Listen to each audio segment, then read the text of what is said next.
So here we are, the end of the first quarter of the year, the end of March, and the last episode in this series, this month-long series on living the RV lifestyle in retirement, the RV virus. So today we're going to hear from a couple that is a little bit farther down the road than most of us, and they're rocking the RV lifestyle on the Retirement Answer Man Show. My name is Roger Whitney. I am your host. Welcome to the show. If you haven't been here, we're all about not just surviving retirement, but being intentional and rocking retirement. I tell you, this couple that we're talking with today, I just met. They were referred to me by someone in the Rock Retirement Club. I'll tell you about that in a bit. I could have talked to them for an hour. They are just wonderful people in their 70s and have really created a great life around a purpose and around the RV lifestyle. It's a great couple. In fact, when we got done talking about the RV lifestyle, we just started chatting, talking about retirement in general. And Tai, the lady, started to talk a little bit about purpose in retirement, and I just had to record it. Turned it on. She restated a couple things because I think it's an important message. We'll hear about that in the Hot Topic segment, but you know what? We can't do any of that until that all-important disclaimer. So let's go take care of that.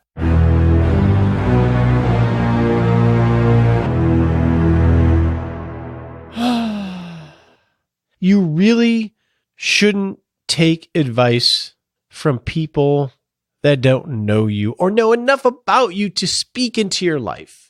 There's lots of information out there on the internet and blogs and podcasts.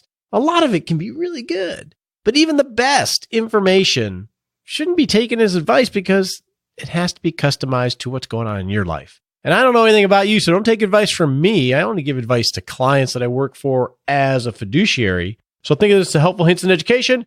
Talk to your legal advisor, your tax advisor, or your financial advisor, because that's just common sense. Let's go talk about purpose.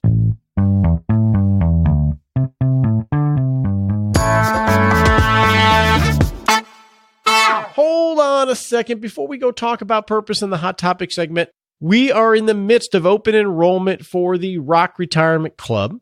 This is a club that is designed to bring the right kind of people together to be intentional, to get great education with no sales pitch, tools to help you take action, and inspiration with the people that you're walking with so we can all become wise by walking with the wise. So we opened enrollment March 24th.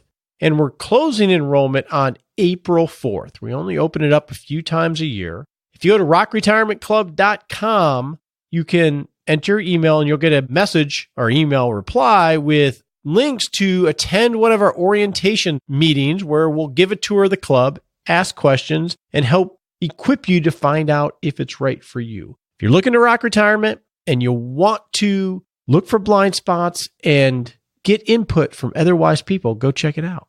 Okay, now let's go talk about purpose. So we're going to start this Hot Topic segment with some comments from Tai and Larry about their view of purpose and retirement. Now, they're in their 70s, and they've been doing this a while. So these are some wise people that have some pearls of wisdom to share with you. So explain that again, that issue of you dream for that retirement day. What do you mean by that? Well, I think as Larry and I know a lot of other couples, that you keep on planning for that retirement. I'm going to, retire in this day. You can't wait for that retirement to get out of the rat race, to save your money, to do. We're all working towards retirement. And then when you get there, and I'm speaking for very many of my friends because I've tried to help them through that, by all of a sudden, that day comes and you sit home and then you don't have a reason to get up. And maybe it's my background of my dad was a dairy farmer, but things were always working. You didn't have a day off. So therefore, all of a sudden that hits, and that's scary. To me, it was. To Larry, it was too. All of a sudden, what are we going to do? You can only golf so many days or bike ride so many days, to me, without having some purpose. And I've always told my friends that have done it, get out of the house and help someone else. When you're down and out, get out of the house and help someone else. And that's what comes from my heart and Larry's too. Well, from our background too, we both worked in a high stress environment. My work week for the last 25 years of my career was probably 90 plus hours a week. Ty's was right there with me. They were the same amount of hours. And to go from working that many hours, 6-7 days a week in that high stress environment to all of a sudden you're not in that stress environment anymore. And all of a sudden you don't have to put in that many hours. You have to sit back and look at, where am I going to go next? What am I going to do next? And like Ty says, you can only play so many days of golf, and I can only go fishing, trout fishing so many days a week. And so we found this purpose for us. It seemed like something we wanted to try, and we did it on a trial basis. And the more we tried it, the better, the more involved we got with it, and the better we felt about what we were doing. And then the other thing you asked about was retirement. You know, you plan. In the work environment I was in, the people always say, retirement, that's something I just don't even worry about. You know, that's something that I planned, and Ty and I planned about, 30 years ago. We thought, what are we going to do after we retire? We started putting money away. We did whatever we needed to do to plan for what we're doing now. And so that's why we're able to do what we do, because we planned ahead for that. And it sounds like if there was a lack of purpose, whether you had the money or not, it wouldn't be near as meaningful. No, it wouldn't be, because Larry and I, we did go to the Florida RV parks when it was wintertime, because we really can't do that in the winter anymore. But it just gets boring. It gets boring. And that really isn't in our vocabulary, is boring. Larry might like boring a little bit more than we do. We don't have time to get bored anymore. No, we've never worn out a couch ever. Our kids were active, and we were always active and always active volunteering with someone. So it's just normal. It is just normal. It's nothing we do special. It's just in our hearts to do that. And when we do retire, I call it retire now. We work for free, but when we do retire, we'll go home and we'll find another niche that we can help more in our church, more maybe pick up the USO. There's always needed help there. Hospitals right across the road from our subdivision, so we can volunteer over there too. But we will continue to travel. Larry and I have loved to travel. We've gone to Europe. We've loved travel. But even going to Europe, I don't know. We'd rather be in our RV right now. Now that we've seen all the things we wanted to see, we'd rather be in the RV. Thank you so much, guys. I think great comments from Ty and Larry. And I want to tie this up a little bit before we get on to the practical planning segment. Retirement, especially the modern retirement that you're going to live in, isn't about resting on the park bench, because you're going to have so much time, so much energy, so much intellectual capital and wisdom that you've accumulated over the years. It's not about stopping. Retirement is about a major life change where you get to redefine what your life is about. It's not about a major career, not about starting a family, raising children, all of the things that we have done up until now. Retirement is just a major life change, and it brings with it the opportunity for you to really design your life in so many ways around what you're passionate about, and it can't be about nothing. And I think this is an area that we don't talk about enough. So my first question as I think about this, and some of the comments from Ty and Larry, is, what is going to be your purpose in retirement? Why will you get up in the morning? What are you supposed to be doing to bring glory to God or to please the people around you? You get to decide that now. All the other roles, the career path, the income, the forming of a family and raising children, all those roles have had their season, and now you need new roles. You got to have something. It can be being an awesome grandparent. It can be being a mentor. It can be doing what Ty and Larry are going to talk about what they're doing. It doesn't matter what it is, but you got to have a purpose. Secondly, who are you going to do it with? If you're married, you got your spouse. That's awesome. If you're not married, who are you going to do life with? You're not going to have coworkers like you did in the past. You're not going to have family members running around all over the place. Who is going to be your social network? Who are the people that you're going to walk with and enjoy? Who are your homies? We always need our homies, right? That's the big thing when you get into high school, is finding your group. to self-identify. Well, when you retire, some of those things get blown up. Who are those people going to be? We know that relationships are a big determinant of happiness. You're going to want to figure that out. Lastly, if you're retired and you're feeling stuck or you're feeling down, really at any time in life, and Tai and Larry talked about this, that can be a spiral or a whirlpool that you can't get out of. Go help somebody. Start helping other people and you end up helping yourself. Starting this podcast, hopefully helping you, has really helped me. And I think that's a model of go help somebody if you're feeling down, all right? Now let's go into practical planning and listen to Larry and Tai's RV story. It's a good one.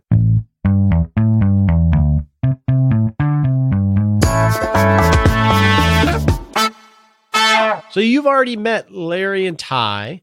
So I'm just going to share our conversation on how they've lived the RV lifestyle and coupled it with purpose. So I'm here with Larry and Tai. How are you guys doing? Great. Fine, thanks. Good. Now I'm curious. We're going to get into a little bit of how you've been living a life of service and using RV and travel as part of that. What was the initial pull to go on this RV service kind of adventure? I'm curious. I retired in 2000, and then we thought that if I traveled and did contract service work, then I could use the RV as a way to travel and do that work. And then when he was hired a couple different times after retirement for consulting and contractor work. But then when we finally quit, we lived a pretty rat race life in big corporate. So it was me, Tai, that decided we needed to do something instead of just come home and sit. And my son had done Habitat, and I thought it would be an organized organization. And so I signed us up for our first build is how we signed up for that, to give back. Yeah, and I've actually helped build with Habitat, and it's a great experience. I'm not very handy, but they put me to use. You don't need to be handy. They teach you everything you want. Larry's handy. I'm not, but I've learned a lot. We've been doing this. We're starting our 7th year. And so do you still maintain a residence? Yes, we do. Okay. It's in Illinois. Okay. Maryville, Illinois. And then how many months out of the year are you on the road traveling and doing Habitat for Humanity? We'll pick up something for Habitat. We will put it into where we want to travel, fit that in, and then we go home for about 3 to 4 weeks, and then we go out. We figure that we're in our RV, which is a motorhome, about 250 plus nights a year. Okay. So how long have you been doing that now in that kind of rhythm? We're going on our 7th year. Oh, you guys are veterans then. Kind of, yes. We're pretty strong in the Habitat world. I'm a new member coordinator for the RV caravanners. So we're all volunteers, managing about 2,500 volunteers. We all do it on the road, and takes a couple hours a night after I've been on a build to do that. And we also are implemental in the Winnebago. We have a Habitat chapter under Winnebago. We drive a Winnebago. Okay, and so I know what Winnebago is. What's the RV caravanners? Explain that to me. We are the Habitat RV caravanners. You have to drive a recreational vehicle, and you have to be self-contained because a lot of times we're on a job site or in the back of an affiliate. And so we also are in our disaster team as well. And we're right under Habitat International, habitat.org, and it'll say RV right on there, and you can volunteer. And we usually have teams 10 to 20 all over the country, and every month there'll be about 40 builds to maybe sign up for, and you pick where you want to go. So you've used that plus the Winnebago community to create a community that just is more mobile. So do you see a lot of the same people? You have like friends that sort of go to builds and plan trips together? Yeah, we do, but we always have a different team. So we might say to one, we have quite a few friends we've made after retirement, which we never thought we would, but we don't like travel as one team. But yes, we will say to a friend, oh, are you going here or there? And then we might fit that in. Larry and I like to meet a lot of new people and go new places. So there are repeat places that we go, but we try to fit it into different places that we would like to go to travel. And there's certain places we keep going back to as well, as the Restore here in Vero Beach, nice for the wintertime. Yeah, okay. So although you have community, you still want to make sure you're on different teams to meet different people. Right. That's correct. Okay. Would you be RVing if you didn't have the service connection, do you think? Yes, I think we would. Don't you, Larry? Yeah, we would, but it probably wouldn't be as we wouldn't be as busy in the RV world if we weren't connected with Habitat. Before we joined Habitat and quit work, we were actually in the summertime. We were out almost once a week somewhere, a state park or a national park, somewhere like that, camping. And we did do a Florida RV park for some years, but just always, we love to do the golfing and we're active bikers and that, but we still need to have that purpose of giving. It's in my background to give. And my mother was a professional volunteer for everything. So it feels better to be able to do that. We have fun. Well, we always have fun doing working, but we have really incorporated that to make a reason to get up in the morning all the time and not just, the RV parks. We do those sometimes, but we really prefer to travel and go into the state parks and national parks and have a little space instead of what we kind of call the RV parks, the parking lot. Yeah, where everybody pulls up with, I remember I was in, where was it? It was in Utah once, and, two identical huge RVs pulled up with identical Jeeps pulled behind, and it's almost like your McMansion community just on wheels. Yes. Right? Yes. And so the service part of it for you, because you left when you guys retired, it sort of helped replace that purpose of not just going and having fun and filling time. Right. And we were in a volunteer world. We live right outside of St. Louis, and we did do a lot of volunteerism. I had worked at the USO, volunteered along with doing a job, and box theater. So we needed to replace that volunteerism on the road because we kind of left that job and we wanted to travel. So we just incorporated the volunteerism on the road. Okay. Now, when you were home-based and in careers, or even now, roughly, how big was your house or is your house, your home base? Our home base right now, it's about 2,800 square foot finished. They call it an attached villa.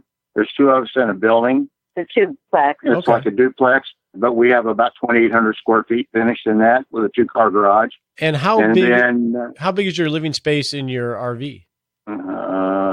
We're in a 40-foot motorhome with 2 bathrooms. Probably 350 square feet. Yeah. Okay. What do you miss? Do you miss anything from all that 2,800 square feet?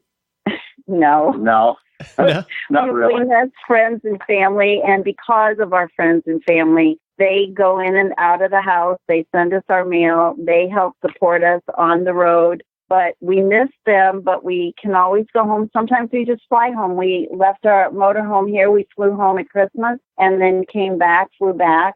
We miss them, but we need a purpose. But Ty said, they support us when we're on the road. That's not financial support. Oh, no. They support our mission, what we're doing. They take care of our house while we're gone. The snow. And we have the house. We had 6 acres. And we don't want to say downsize because this probably space is bigger than our home space, but we live right next to people, which is awesome because they're all about our age. So they're home. They love to take care of our house while we're gone. They're so good about it. So therefore, it helps us to be able to travel. We have all snow removal, grass cutting. We had to get to a place that was all taken care of. So that's what we have right now. And it's an awesome decision for us. And we've never looked back at letting go of our bigger house, our bigger, I should say, grounds. Yeah. Property. Yeah. Well, now you have hundreds of thousands of acres of grounds. Yeah. Oh, yeah. Millions it's very of acres. fun. There's a new challenge almost every day for us. You never know what you're gonna run into. And you want to tell them about Panama? We just were on from the recent hurricane in October that went through Panama City and Mexico Beach. We were just dispatched up to Panama City for a disaster buildup for the last 2 weeks. We just got back from there on Sunday afternoon. And it's that kind of stuff that we enjoy doing. We feel like there's a purpose for us being on the road and do what we do. The people in Panama City are going to need help for years to come. It's just total devastation there. We also have a sticker that's the Habitat RV Caravanners that is called Travel with a Purpose. That is our motto, Travel with a Purpose. I love that. Travel with a purpose. We're passionate. I am passionate about it. So I want to get on a high level the true cost of living an RV life. So you have a pretty big RV. You got 2 bathrooms. Yes, we do. So what class kind of RV would that be called? It's a Class A. Class Diesel. A. Class A diesel pusher. Okay. So what's the rough range of what those cost? They start anywhere from $250,000 and go. That's brand new. Right. Start anywhere from $250,000 and go up to $2 million. Whatever you want to. There's all different grades of them and what amenities you want to put on it. There's some awful nice ones that people trade in every year, and you can find. that's what we did. That's what we did. We found one that was 2 years old, and it only had 10,000 miles on it, and they were able to make us a good deal on it. We had a fifth wheel that we pulled before, a big trailer, but they made us a good deal on the diesel, so on the motorhome. So there's all different sizes and, different models, whatever, amenities and whatever you want on them. We do have a washer and dryer in ours as well, and I have a satellite dish. I can watch TV wherever you want to go. We're pretty self-contained. We're pretty mobile. We have a generator that's on here too, so. And you structured it to where, because you're not in campgrounds a lot, right? You have to be self-contained in some instances. Sometimes we are self-contained when we're traveling back and forth. Usually in the habitat world, they find us a place to stay, and one of the requirements are we need to have access to water, and we need to have access to electricity, and then, but not necessarily a dump station if there's to clean out our tanks. If there's some place where we can go that's relatively close, that works into the habitat criteria then. It doesn't have to be on site necessarily, but it needs to be close. Okay. We do pay at times, though. We don't ask Habitat to ever foot our bill. They usually get a cheaper rate, or sometimes the affiliates have now built places for us to stay because we help them so much. The caravanners come in as a team and really get quite a lot done. But they will find a campground that is reasonable. But we've had a campground donate all of our spots. We've had a lawyer pay for all of our spots. We've had a lot, the team. We talk about the team is usually 10 rigs or less. And that's all when you sign up, that is already set where we're going to stay. We have a team leader. It's a very organized, very, very organized. We do stay in campgrounds. And I wanted to mention, there is a senior citizen pass that when Larry and I started out through the national park and Corps of Engineers, it was $10 for the rest of our lives when you turn 62. It's now $80. But we can stay in a Corps of Engineers park or a national park for maybe $15 or less with a nice, usually water and electricity. So that's a big savings to do that. Yeah, definitely. Mm-hmm. And you get into the parks free then. You also get into state parks, but you have to be 62 to get that pass. Okay. National parks, okay. I was going to ask you, what do you enjoy most? But I'm guessing it's the service. So I'm going to ask a different question. What's been hidden treasures from across the country that maybe some people don't know about?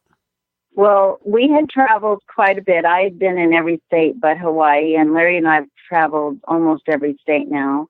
But we had been to all the major tourist places, but what we love now is Little America. The people, we stay for 2-week increments, usually sometimes a month, sometimes longer. Here in Vero, we stay for about 3 to 4 months.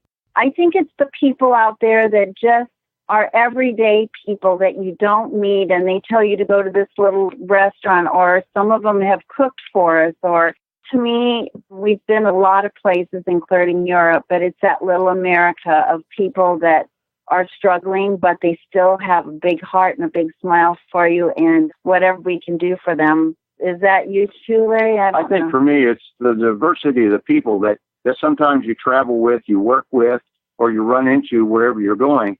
Some of them are doctors, some of them are lawyers. A lot of people that we work with are real heavy A-type personalities. They've been CEOs of companies. In the RV caravan. In the RV caravan world. and you just pull up right next to them. You sit down and you have a happy hour in the evening sometimes with them. And they're just like you and I going down the road, just like we are going down the road, and they have a purpose for what they're doing. And then like Ty said, the other thing is when you go to these different locations, the people that you run into that are just, they're so appreciative of what we do. And some of them say, we just can't believe that you come here and do this for us. And so that's all we need back. We don't need anything else back. That's all we need. So how long are you going to do this for? Let's see. Larry is going to be 73 this year. I'm going to be 73 in September. He's a very young 73. And because we keep working, that's another advantage. We keep in shape because we work, we drywall, we swing a hammer, we carry wood, we work in the restore here and carry all kinds of things. It keeps us young. Believe me, the caravanner world is young. Even though our ages are older, we find ways to do it. We actually set trusses, and we have a very safe way of doing it. So I just think that keeps us young and going. So when Larry feels like he really is the driver, when he feels like, or we feel like he cannot handle the road anymore, then we'll stay home, and we'll be happy to stay home then. Okay. Now, I would say probably go ahead, Larry. Into our 80s. Into your 80s. 80. Well, yeah, and that's just the chronological age. I'm guessing biologically you're a lot younger. Mm-hmm. Yeah. So I want to make sure we get these resources. So you named a few, the Winnebago group, the RV Caravanners, Habitat for Humanity. Can you give how people can find? Habitat RV Caravanners, because we are recognized by International. They help support us, not money-wise. We support ourselves money-wise. But yes, we are right on the habitat.org. Okay. And then what about the Winnebago group? We were my director that runs our Caravanner group, when she heard we bought a Winnebago, she wanted to make a group. So we're called a special interest group, and it's under the WIT Club, W-I-T, which stands for Winnebago International Travelers. We were the first group. Larry and I are the presidents of that group, and we have about maybe 40 members right now. They have to be a caravaner, and they have to belong to the WIT Club. So we started that group, and Winnebago has started helping us. They want to team with us somewhat. So I can't really say anything more with that, but Winnebago really, it wants the purpose known about the caravanners themselves. We drive a Winnebago 2014 Forza 38. They call it a 38, but it's actually 3911 foot. Okay. Travel with a purpose. Larry and Tai, yes. That's a beautiful thing. Thank you.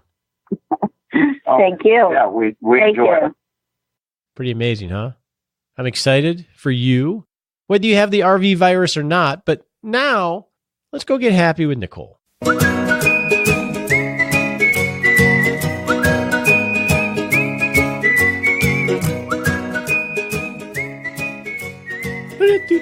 Hey, welcome to the Happy Lab, where we noodle on how to live a happier life. And Nicole, you would think more information about your health and your state of being as you grow older would make you happy, wouldn't you? Right? Information is power. I think that could be a mixed bag, though. Like, I personally would not want to know, like, if I have Alzheimer's markers or things like that. Like, I feel like with my personality, it would stress me out. I think you would, by the way. So ignorance is bliss in my case. Earlier this year, we talked about the idea of telomere testing. Do you remember that? I remember. Okay. Where there's this chronological age, right? I'm 52 chronologically, 1, 2, 3, 4. Mm-hmm. But there's emerging research about measuring the telomeres of your genes. So the telomeres are like the tails or the waggly things, if I'm being very scientific here. They're part of your genes and sort of like the strands that go off of it. And as you age, they get shorter. Okay. So I decided to do a telomere test, and I talked about it on the show, so I thought I'd wrap it up here, and we'll wrap this into being happy somehow. So they draw blood. You get a little kit. You draw blood, so it's more intrusive than, say, a DNA test. You send it in, and they measure the length of your telomeres, and they send you back, okay, what age they say you are biologically, not just simply chronologically. Okay. So if you have, so if they're longer than average, you're going to be, well, yeah, I'm 52, but I present as a 45-year-old based on my telomere length. So I got mine back. I think my prediction, I don't know if I said it on the show or not, was I would be 42. You said you would be younger for sure. Well, it came back. And I thought I had like long Fabio waving flowing telomeres, and I have more like Gomer Pyle crew cut telomeres. It said that my biological age was 8 to 9 years older. Oh. So that would make me like 60. I don't think it's correct. We're in the happy lab. I feel like we've got to figure out how to reframe this so it's a little happier seeming. Well, I don't know. My wife thinks I have a complex about that now. And maybe that's why I went to the doctor, but I need to do that anyway.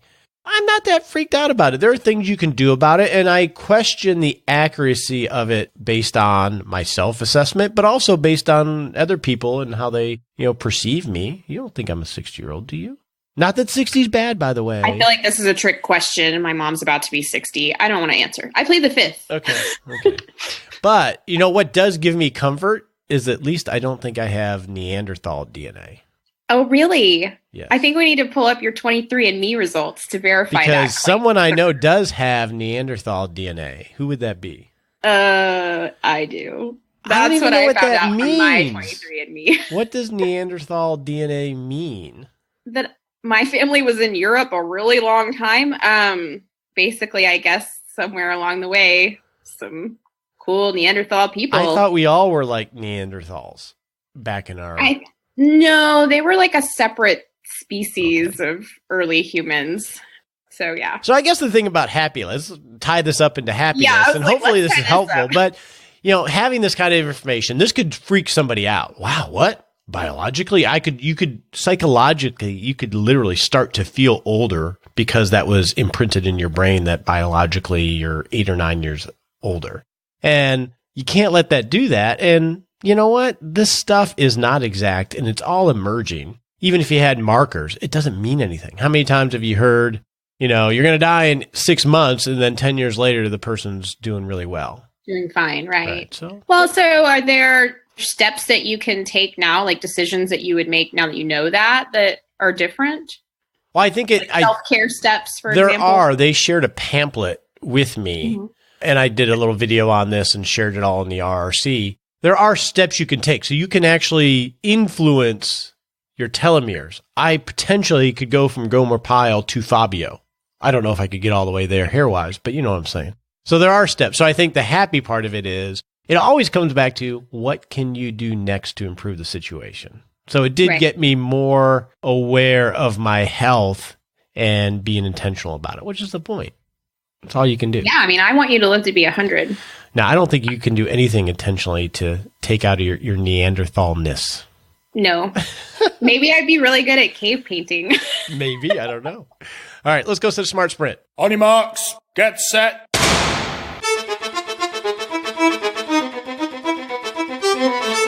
And we're off to set a 7-day baby step. What are we doing? Oh, no, your speech. It's already deteriorating. And we're off to set a 7-day goal to take a little baby step to create a happier life. So I want to challenge you in the next 7 days to think about our conversation with Larry and Tai. And, they're in their 70s. They've attached a purpose to their activity. What sense of purpose are you going to have in retirement? Use them as an example to noodle on how you're going to attach some purpose to whether it's RV travel, whether it's living locally in normal travel. How can you attach a purpose that really gets you out of bed in the morning? It's an important part of being happy when you retire.